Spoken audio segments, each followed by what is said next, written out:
Welcome to Founding Chronicles. If you enjoy stories of forgotten American history, strange mysteries, and chilling legacies from the past, don't forget to like, share, and subscribe. And be sure to hit the bell icon so you never miss a journey into the shadows of history. Now, let us begin in the quiet folds of 19th century America. There were women whose names passed without much notice. They lived and died in small towns, hidden behind whitewashed fences, stitched curtains, and the measured rhythm of church bells. Yet sometimes in those same towns, whispers grew louder than hymns, and a single name became too heavy for anyone to say without unease. Such was the case of Mary Lewis, a mother-in-law whose story was not remembered for kindness or patience, but for the long shadow she cast upon her family. Her legacy was not of comfort, but of suspicion, fear, and a darkness that seemed to spread through her home like smoke from a fire no one could put out. The story of Mary begins in a farmhouse that looked much like the others that dotted the American countryside in the mid-1800s. Weathered boards, a sagging roof, a porch that had carried more than one pair of tired boots on the surface. There was nothing strange about it. Families like the Louises worked hard. They prayed on Sundays. They gathered around the fire when the nights were long. But if you listened carefully, if you stood outside that house in the falling dusk, you might hear the voices rise not in laughter, but in quarrel. Mary had a voice that cut like glass, sharp and cold, and in the years that followed, her tongue would be remembered almost as bitterly as her deeds. She had been born into a world where women were measured by their obedience, their loyalty to husbands, their skill in keeping a home. Mary, however, carried inside her something restless, something sour. She was not content to sit quietly or accept the natural order of things. Pride and jealousy hardened in her heart. When her son married a young woman named Eliza, gentle and hopeful Mary did not open her arms in welcome. Instead, she saw an intruder, a rival for her son's devotion. In those days, a mother's influence was mighty, but a wife's presence could weaken it. To Mary, the new bride was not family, but a fief. At first, it was little things. A word dropped at the table, meant to sting. A look that lingered too long, as if to remind Eliza she did not truly belong. The neighbors noticed that Mary would speak well of her son in public, but never of the young wife. Some said she poisoned the marriage, not with potions, but with her steady drip of cruelty. The farm was small, and the rooms too few, and every day Eliza woke to the knowledge that her mother-in-law's eyes were on her, watching, judging, waiting for some fault to reveal itself. But soon the whispers in town grew darker. Chickens fell dead without cause. Milk soured in the pail, though it had just been brought in from the cow. Children, pale and coughing, struggled with sudden fevers. The family blamed the weather, the water, the chance of bad luck. Yet in hushed conversations, neighbors began to say what no one dared speak aloud at the churchyard gate, where Mary Lewis walked. Misfortune followed. The story that fixed her name in local memory began one winter when the cold came down early and hard. Wood was scarce, food tighter still, and the young wife Eliza was heavy with child. Neighbors later recalled how Mary carried herself during those months, how she seemed almost pleased by the suffering around her. Some said she laughed when a neighbor's cow went dry, others that she muttered under her breath whenever Eliza crossed the room. The birth was long and brutal. Eliza survived, but barely, and the infant was frail from the start. Though the midwife urged tenderness, Mary's words cut through like a knife. The weak ones never last. It was said without pity, without the softness expected of a grandmother. Tragedy struck not long after. The child died in the cradle one storm-torn night, his breath gone as quick as a candle snuffed out. Eliza's cries rang across the fields, calling neighbors from their own beds, but Mary's face was a mask, hard as stone. Some swore they saw the faintest trace of satisfaction in her eyes. Though no proof could ever be laid against her, the town carried its suspicions like hidden wounds. Was it fate that took the child? Or was it the hand of a woman who could not bear to see another hold the love she thought belonged to her alone? The death of the baby marked a turning. Eliza's health faltered, her spirit too. The young wife, who had once laughed freely, now walked with downcast eyes, her voice soft and broken. She lingered in bed more often, while Mary managed the household with an iron grip. Neighbors noticed.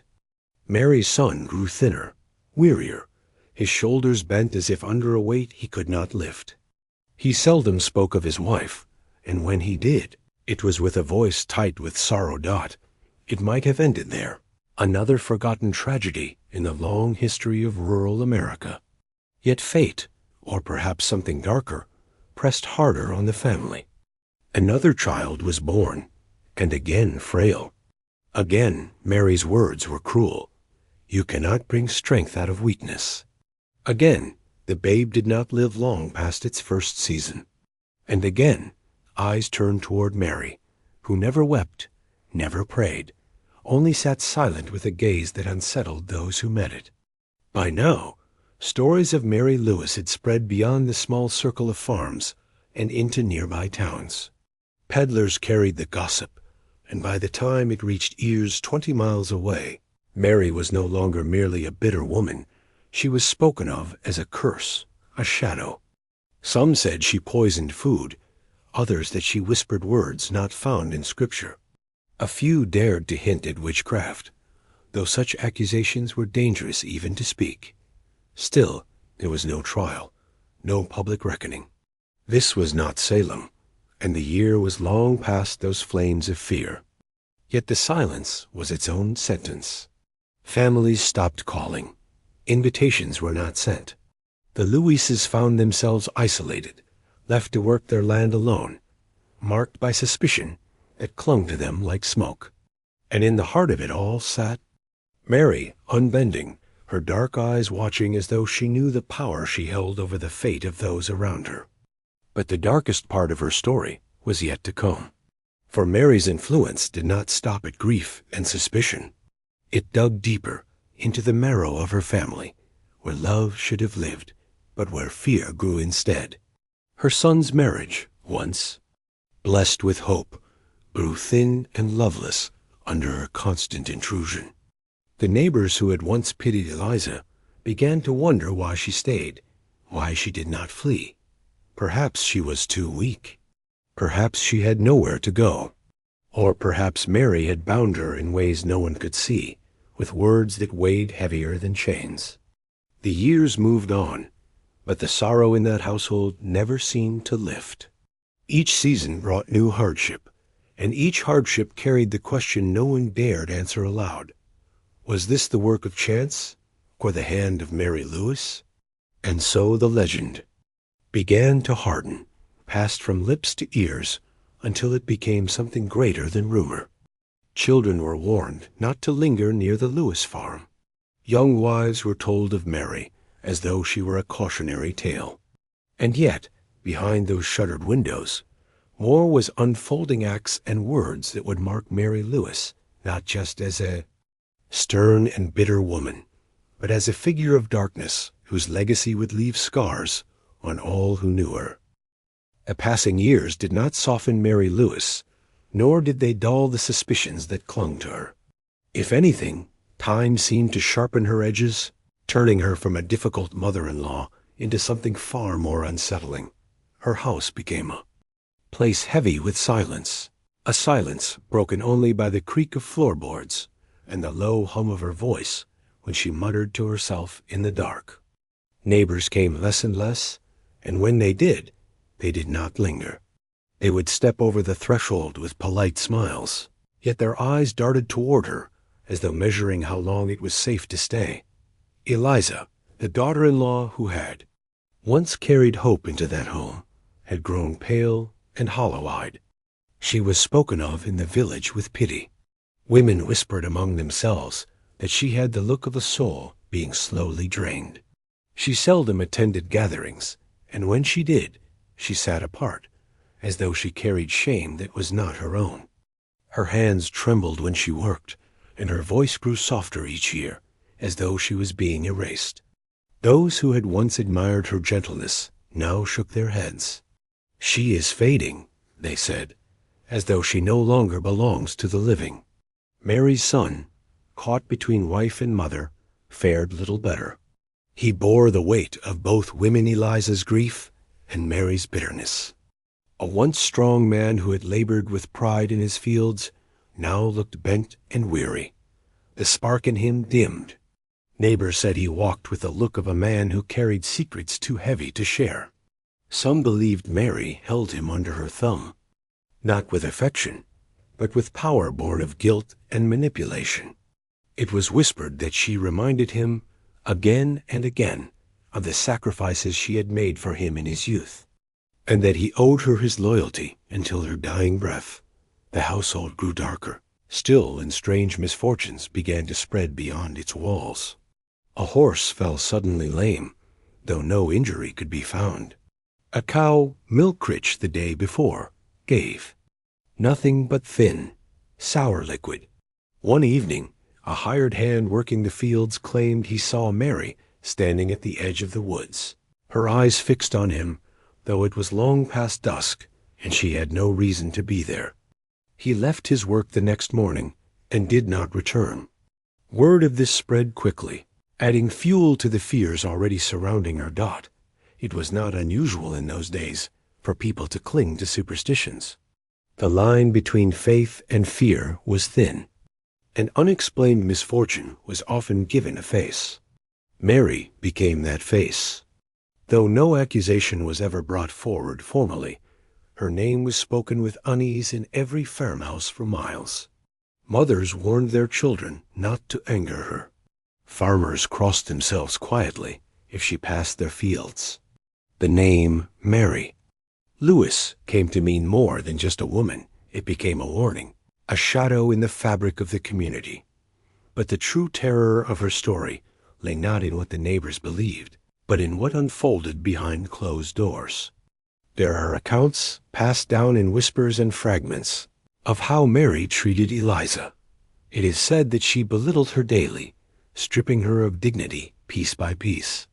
She would seize on every mistake, no matter how small, and hold it up as proof that Eliza was unfit to be a wife or mother.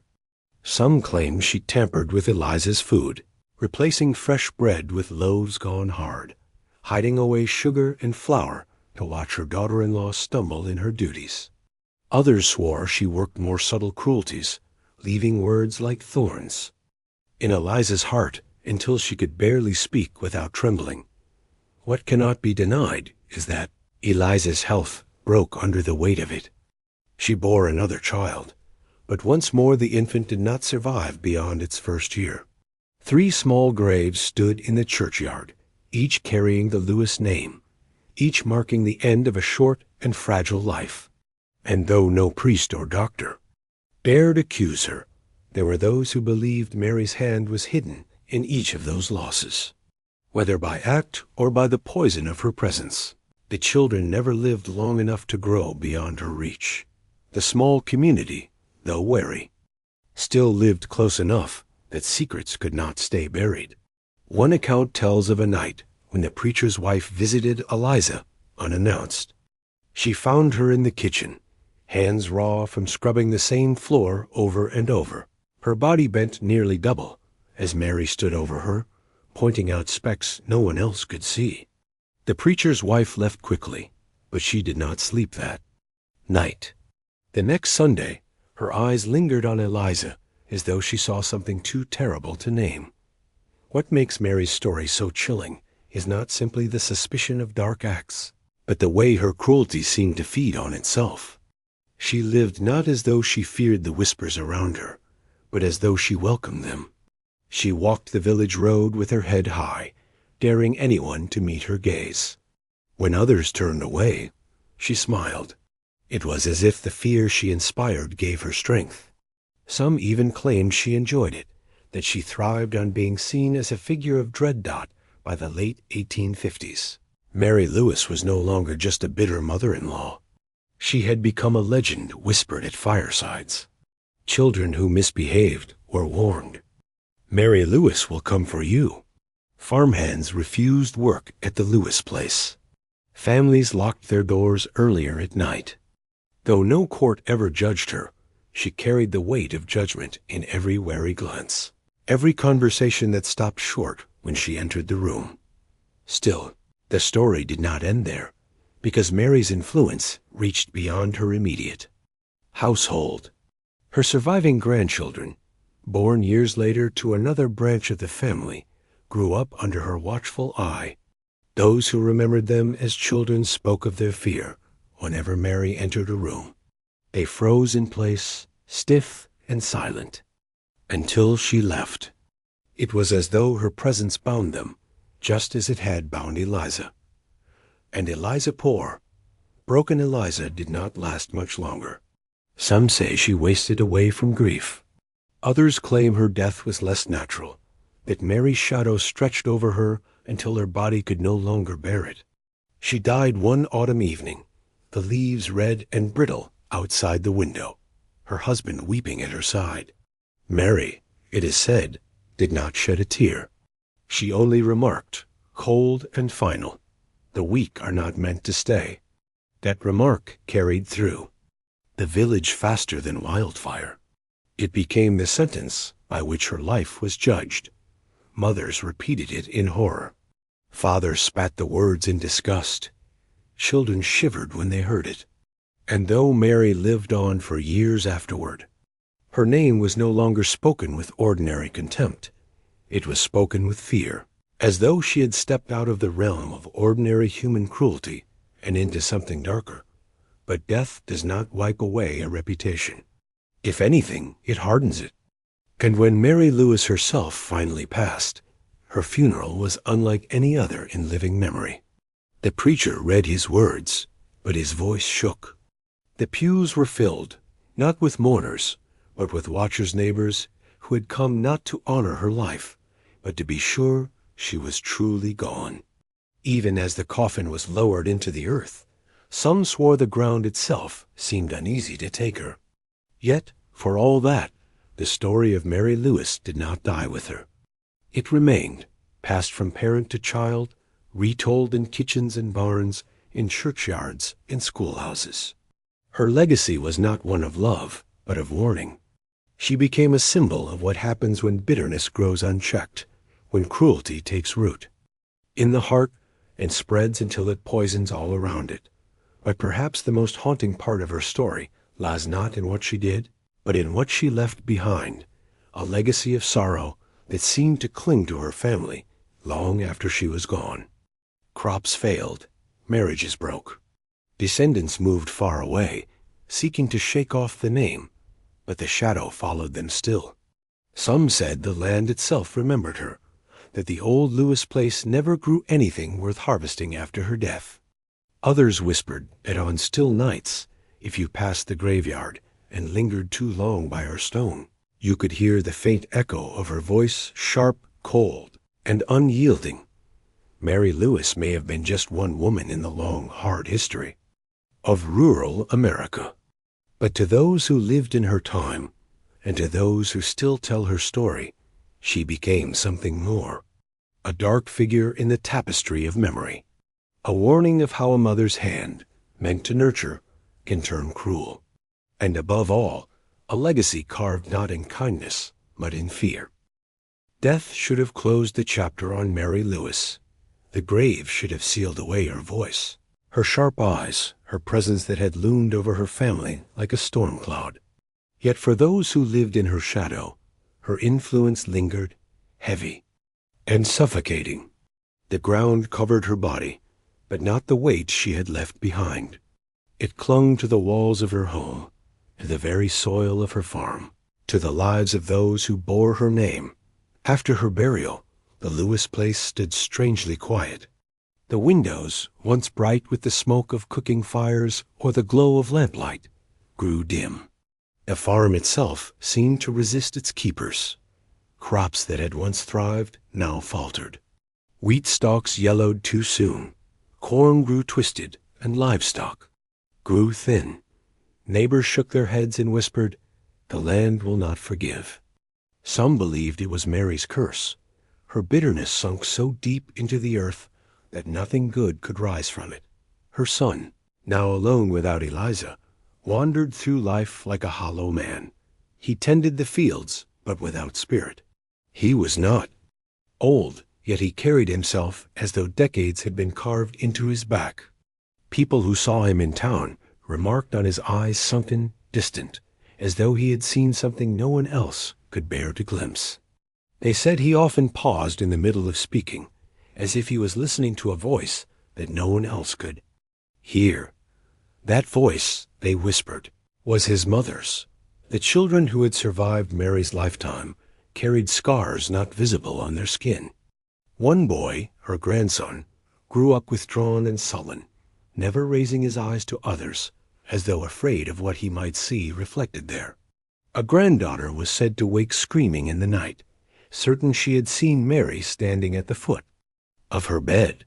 Even as adults, they could not escape the memory of her watchful gaze. They carried it into their marriages, their homes, their own children's lives. What Mary had planted in her family was not love, but fear, and fear has a way of passing itself down like an heirloom knot. The townsfolk did not help matters. Though Mary was gone, the name Lewis carried with it a kind of stain. Children from other families avoided the Lewis children at school. Fathers warned their daughters against marrying into the family. It was said that when one of Mary's descendants walked into the church, people shifted in their pews, creating just enough space to mark the separation. The curse was not only in the soil, it was in the way people looked at them, the way suspicion shaped their lives. And yet, what made Mary's legacy most sinister was how it seemed to twist even the living into repeating her bitterness. Her surviving son, who should have learned from her cruelty, instead mirrored it. He spoke harshly to his children, demanded obedience without affection, and grew angry when they showed weakness. Neighbors whispered that he had become his mother's echo, her shadow living on through his words and deeds. Some pitied him, saying he could not help it that he had been broken by years under Mary's hand. Others turned away in disgust, unwilling to excuse the cruelty that now lived in him. By the late 1860s, the Lewis farm was a place people avoided. Travelers passing through sometimes caught sight of its sagging barn and overgrown fields, and they would ask why no one helped the family restore it. The locals would shake their heads and say quietly, "That land won't let anyone prosper. It belongs to her still." A few daring young men, on bets or dares, claimed to have ventured near the place on moonless nights. They told of hearing footsteps where none should be, of seeing a shape moving in the windows, though the house was empty. Whether true or imagined, the stories fed the legend until Mary was no longer just a bitter woman in memory, but a figure of folklore, a specter haunting her family's land. But perhaps the most haunting part of Mary's legacy was not in the ghost stories, nor in the curses spoken by neighbors. It was in the sorrow that stretched across generations. Her grandchildren, born into a name already heavy with suspicion, grew up knowing they were marked. Opportunities slipped from their grasp. Friendships faded before they began. One grandson left for the city, vowing never to return. But even there, he found the weight of his family's name pressing against him. He wrote letters home that spoke of loneliness, of people who asked about his kin, and then fell silent once they learned who he was. He died young, far from the farm, but his last words to a friend were said to be, "I never escaped her." Others tried to outlive the past by sheer will. A granddaughter married a farmer from a distant town and moved away, never speaking of the name she once bore. Yet when her children asked about her childhood, she grew pale and changed the subject. She had built a new life, but she carried the silence with her, and that silence was its own inheritance.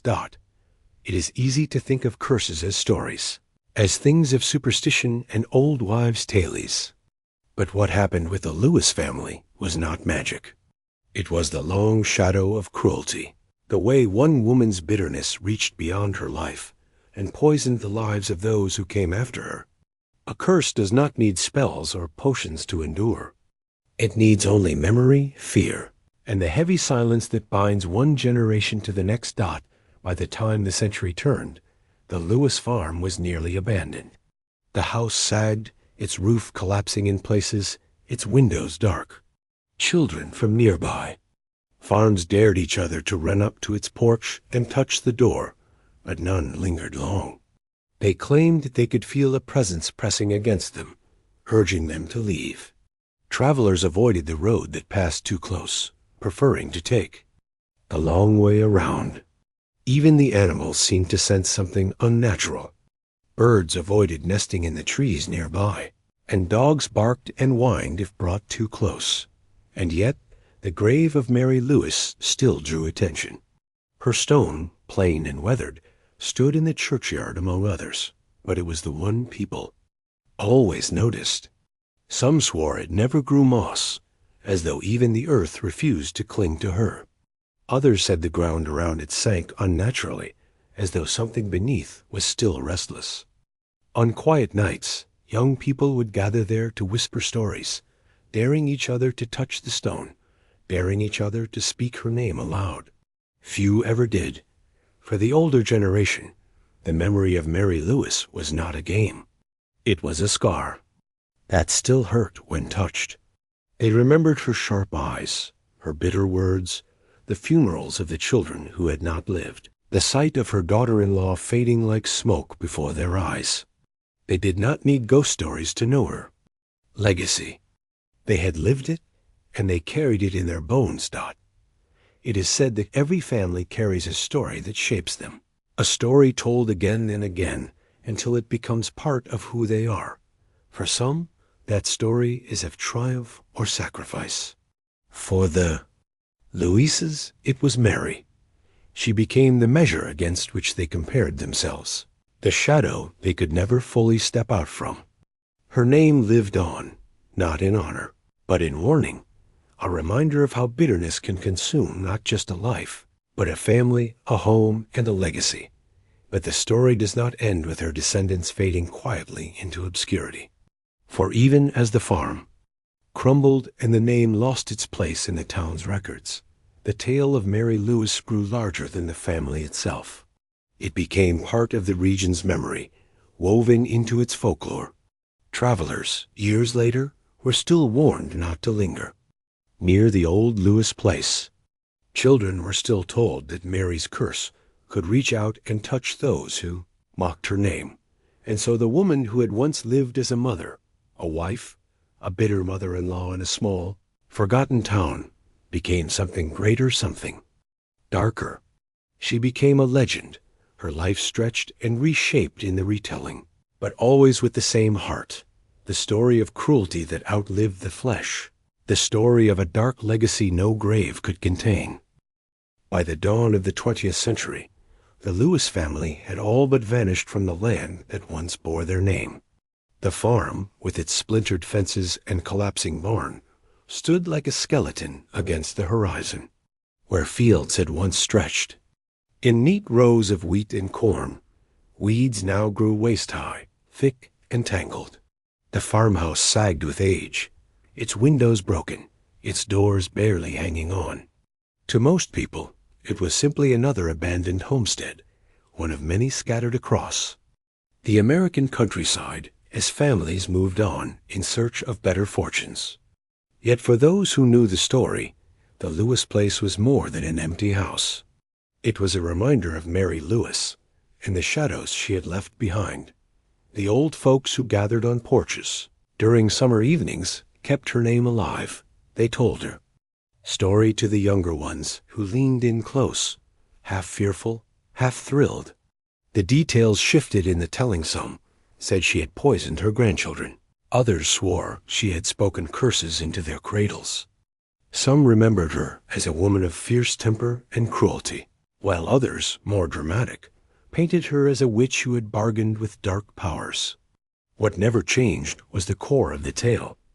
Mary Lewis was not a woman to be remembered with fondness, but as a warning dot in those years, rural America was changing quickly. Railroads stretched across the land, towns grew larger, and new voices filled the pulpits of old churches. Yet even as progress moved forward, the memory of Mary clung stubbornly to the past. In a way, her story became a relic of an older America, the kind where misfortune often needed a face to blame. But unlike fleeting rumors, hers endured. Each time a new family settled near the old farm, the townsfolk would tell the tale again, ensuring that the name Mary Lewis did not fade into dust. Children, especially, were kept in line with her story. Parents told them not to wander too far into the woods, not to stay out too late, not to disobey the household rules, because if they did, Mary Lewis would find them. She became a sort of boogeyman of the local countryside. Some children swore they saw her shadow pass across the farmhouse windows, even when no one lived there.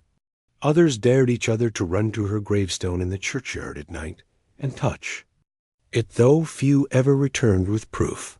Fear is powerful, and even a name, once heavy with it, can outlive generations.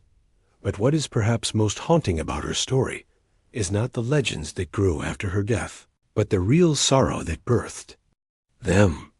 Behind the ghost tales and the warnings lay the simple truth of the woman whose bitterness consumed her family. The graves of 3 children in the churchyard were not legends. They were real, marked with stones that bore dates too close together. The death of Eliza, worn down by grief and cruelty, was not rumor. It was fact, remembered by those who had attended her funeral, their heads bowed in sorrow. The legacy of Mary Lewis was not born from imagination alone. It was carved out of genuine suffering. And yet, human memory has a way of shaping truth into something larger. By the mid-1900s, when only fragments of the family line remained scattered across distant towns, Mary's story had grown into folklore. Local historians who tried to piece it together found themselves sifting through both fact and fiction. Old records confirmed the deaths of children, the abandonment of the farm, the burial of Mary herself.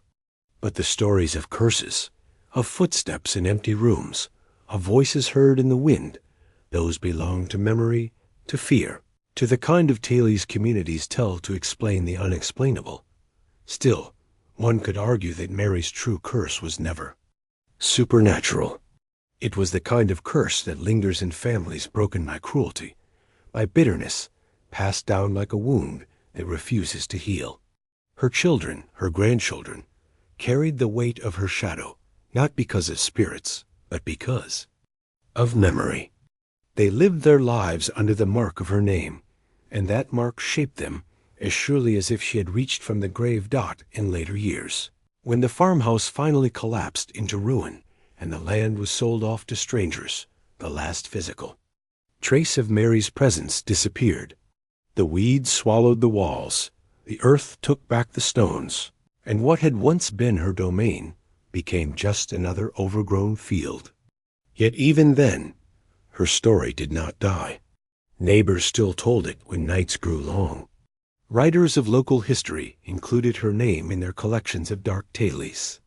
Even those who doubted the truth of the curses admitted that Mary Lewis had left behind something that could not be erased, the memory of how one woman's cruelty had scarred not only her family, but an entire community's imagination. Perhaps this is why her story still resonates. It is not only about one mother-in-law in a forgotten corner of 19th century America. It is about the way bitterness can take root, how cruelty can stretch its fingers across generations, and how the memory of suffering can grow into legend. Every community has its Mary Lewis, some figure whispered about at firesides, some story told to explain why sorrow seemed to heavy in one place. Hers is simply one of the names that survived, for those who hear her story today, far removed from the time and place where she lived. The lessons remain. A legacy is not just what we leave in money or land, but in memory. Mary left behind a memory of pain, of suspicion, of darkness that clung to her name long after the earth closed over her. It was a legacy that her descendants could not escape, and one that neighbors could not forget. In the end, Mary Lewis became larger than her own life. She became a warning carved into the story of old America, a reminder that cruelty within the walls of a home does not stay hidden, that the poison of bitterness can outlast death itself. And though her farmhouse is gone, though the family that bore her name has faded into obscurity, the tale of her dark legacy endures, passed from lips to ears, from generation to generation, like a shadow moving through time. When we look back on the old stories of America, some names shine with honor and courage. Others, like Mary Lewis, remain not as light, but as caution. She is remembered not for love, not for sacrifice, but for the bitterness that consumed her, for the children buried too soon, for the daughter-in-law broken by sorrow, for the silence that followed her long after she was gone. That silence, heavy and haunting, is her true memorial, and so her story lingers still, like the echo of a voice too sharp to forget, a voice that seems to whisper across the years, that even in the smallest of homes, even in the quietest of towns, darkness can take root, and if left unchecked, it can become a legacy all its own.